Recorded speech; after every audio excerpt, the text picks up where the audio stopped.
And greetings, friends around the world, and welcome to another exciting episode of Space News Tonight with your host, Opg Dexio and Panama Jane. Opg Dexio has the night off. I'm Panama Jane. He was involved in the Bolshevik Revolution. He is a Marxist theorist. He was one of the leaders of the Russian October Revolution.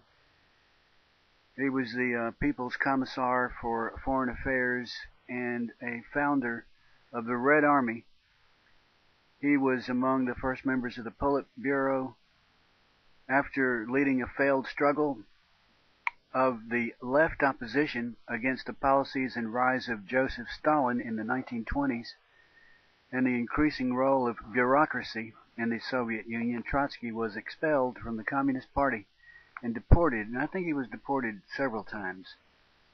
And he lived in various places: Norway, Switzerland, France, Turkey, Mexico, and probably passed through the United States. And what I want to point out is he had friends in all these places. This is what I want to point out. We focused on the Soviet Union as the evil empire. Trotsky was the number two man who differed with Stalin and was expelled, but he traveled around Europe and the Americas, well received by friends, some of them in high places.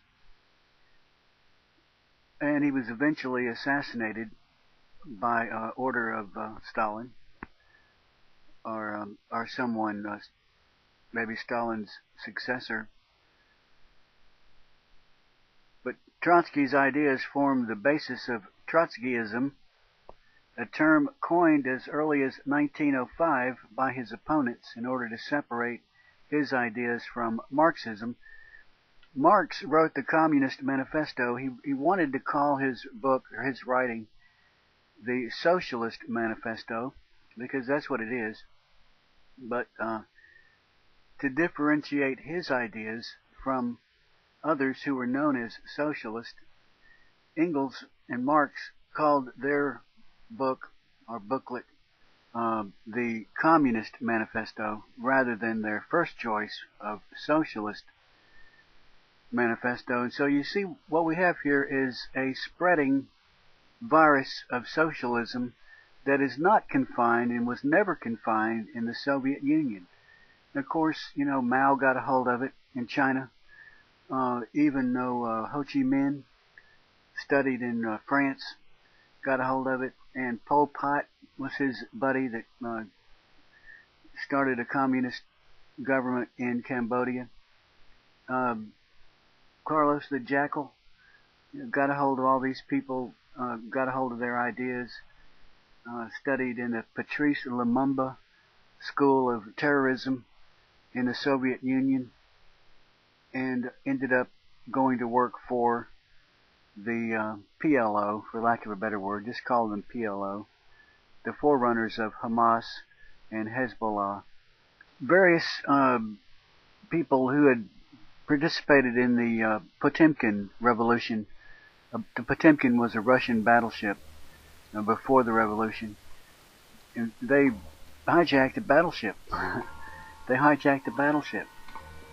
They were protesting their working conditions. And they ran away with the battleship and parked it in a port in Romania. The Romanians eventually turned the ship back over to the Russians. But what you see is a virus that sprung out of France that became very plain and obvious in the so-called Communard insurrection.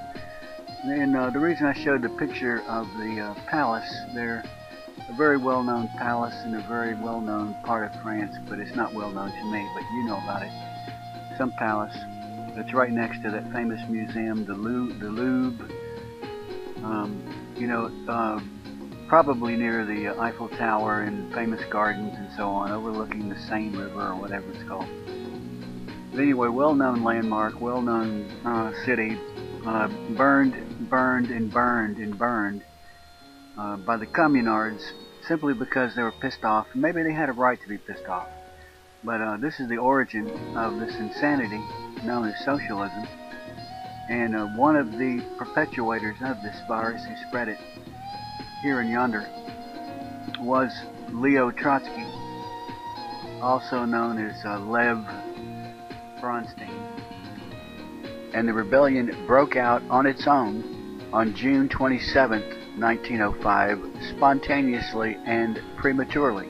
The uprising was sparked when the second-in-command of the battleship allegedly threatened reprisals against a number of crew for refusing to eat meat found to contain maggots when it was delivered to the warship. Reportedly, he mustered the crew on the quarterdeck near where a tarpaulin was laid out, and armed Marines were drawn up. The sailors assumed that a group execution was pending and rushed the Marines, who were themselves sailors, calling on them not to shoot.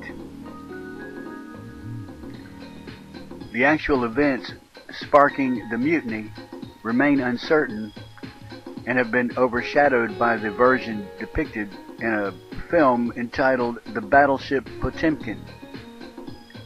The mutineers killed 7 of the Potemkin's 18 officers, including the medical officer who had certified the meat as fit to eat. The surviving officers were placed under arrest.